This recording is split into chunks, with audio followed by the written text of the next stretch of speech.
मुख्यमंत्री माझी लाडकी बहीण योजनेअंतर्गत ई-केवायसी प्रक्रिया यशस्वीपणे पूर्ण करणाऱ्या पात्र महिलांसाठी दिलासादायक बातमी आहे. गेल्या 3 महिन्यांपासून रखडलेले अनुदान आता एकत्रितरित्या महिलांच्या खात्यात जमा होणार असून पात्र लाभार्थ्यांना एकाच वेळी 4,500 रुपये मिळण्याची शक्यता आहे. राज्य सरकारने अर्जांची कडक छाननी केल्यानंतर अनेक अपात्र लाभार्थी वगळण्यात आलेत. मात्र एप्रिलमध्ये सुमारे 14 लाख महिलांनी कागदपत्रांची पूर्तता केल्याने त्यांना हा लाभ मिळणार आहे. शासनाच्या या निर्णयामुळे आर्थिक अडचणीत असलेल्या लाखो कुटुंबांना मोठा आधार मिळणार असून अधिकृत घोषणेकडे सर्वांचं लक्ष लागलंय. केंद्र सरकारच्या राष्ट्रीय पंचायत पुरस्कार 2025 मध्ये महाराष्ट्राने घवघवीत यश संपादन केलं असून राज्यातील 4 ग्रामपंचायतींनी विविध श्रेणींमध्ये आपली मोहर उमटवली आहे. भंडारा जिल्ह्यातील इटगाव ग्रामपंचायतीने बालमैत्री पंचायत श्रेणीत देशात प्रथम क्रमांक पटकावत 1 कोटी रुपयांचे पारितोषिक मिळवले. रायगड जिल्ह्यातील खारिवली ग्रामपंचायतीने जलसमृद्ध पंचायत विभागात प्रथम क्रमांकासह 1 कोटी रुपये तर चांभरली ग्रामपंचायतीने सामाजिक न्याय विभागात द्वितीय क्रमांक मिळवत 37.5 लाखांचे पारितोषिक पटकावले.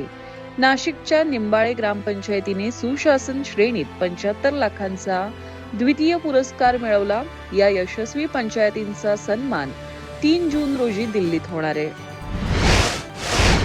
नाशिकमधील बहुराष्ट्रीय कंपनीतील महिला कर्मचाऱ्यांच्या सक्तीच्या धर्मांतर आणि अत्याचार प्रकरणात अटकेत असलेल्या निदा खानला न्यायालयाने 14 दिवसांची न्यायालयीन कोठडी सुनावली आहे. दरम्यान या प्रकरणावरून राज्यात मोठे राजकीय युद्ध सुरू झाले असून मंत्री संजय शिरसाट यांनी माजी खासदार इम्तियाज जलील यांच्यावर गंभीर आरोप केलेत.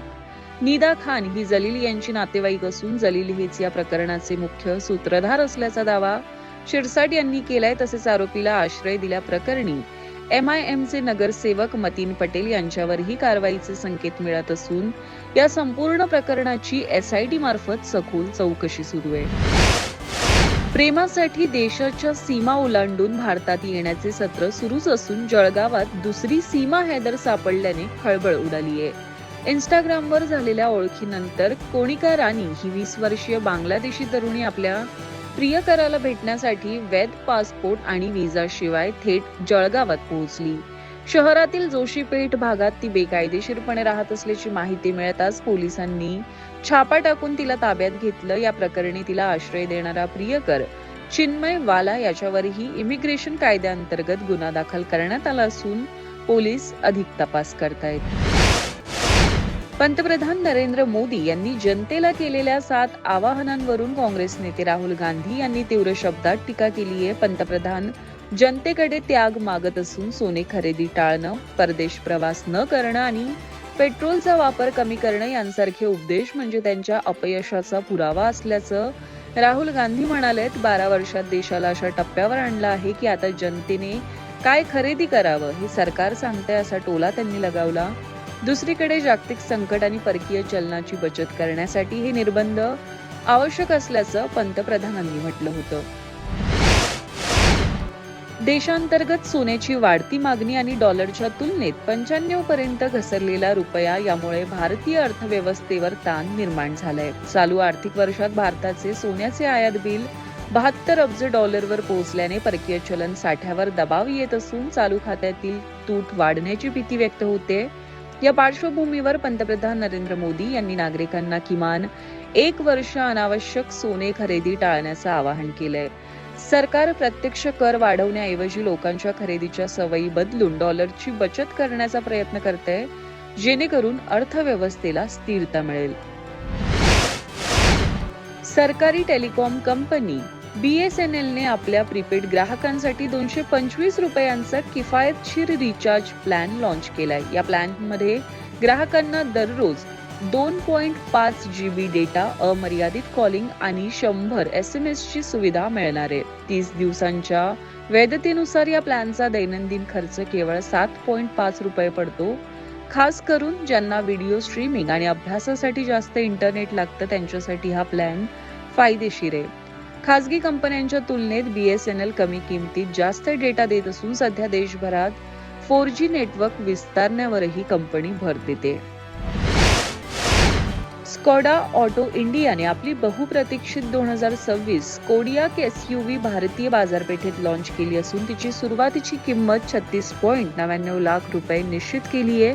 या नवीन मॉडेलमध्ये एडास तंत्रज्ञानाचा समावेश करण्यात आला असून स्पोर्टलाइन आणि ALNK यांसारख्या टॉप मॉडेल्समध्ये ही सुरक्षा वैशिष्ट्ये मिळतील. या कारमध्ये 2.0 लिटरचे शक्तिशाली टर्बो पेट्रोल इंजिन असून ते 204 HP ची शक्ती निर्माण करतं. अंतर्गत बदलांमध्ये मोठे टचस्क्रीन, इन्फोटेनमेंट, व्हेंटिलेटेड सीट्स आणि अत्याधुनिक 360 डिग्री कॅमेरा सेटअप देण्यात आलाय. आरामदायी प्रवासासाठी यात 3 झोन क्लायमेट कंट्रोल आणि पॅनोरॅमिक सनरूफची सुविधा उपलब्ध करून देण्यात आली आहे.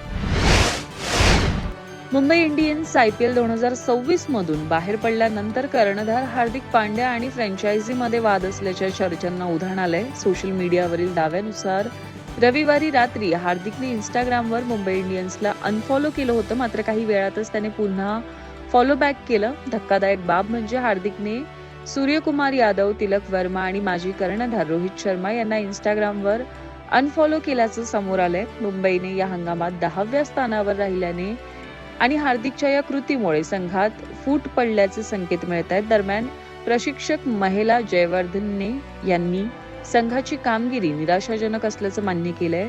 हार्दिकच्या कप्तानीबाबत फ्रँचायझी आता काय निर्णय घेणार याकडे सर्वांचं लक्ष लागलंय. तामिळनाडूचे मुख्यमंत्री थलपती विजय यांच्या शपथविधी सोहळ्याला अभिनेत्री त्रिशा कृष्णनने लावलेली हजेरी सध्या सिनेसृष्टीत आणि राजकीय वर्तुळात चर्चेचा विषय ठरली आहे. या सोहळ्यात त्रिशा कृष्णन उपस्थितच नव्हती, तर विजय यांचे भाषण ऐकताना ती भावूक झाल्याचंही पाहायला मिळालं. याच दरम्यान तिने सोशल मीडियावर एक पोस्ट शेअर केली आहे, ज्यामध्ये तिने प्रेम नेहमीच सर्वोच्च असतं असं लिहत आपल्या भावना व्यक्त केल्या आहेत. या पोस्टमुळे विजय आणि त्रिशा यांच्यातील कथित नात्यावर शिक्कामोर्तब झाल्याची चर्चा चाहत्यांमध्ये रंगली असून नेटकऱ्यांनी यावर कमेंट्सचा वर्षाव सुरू केलाय.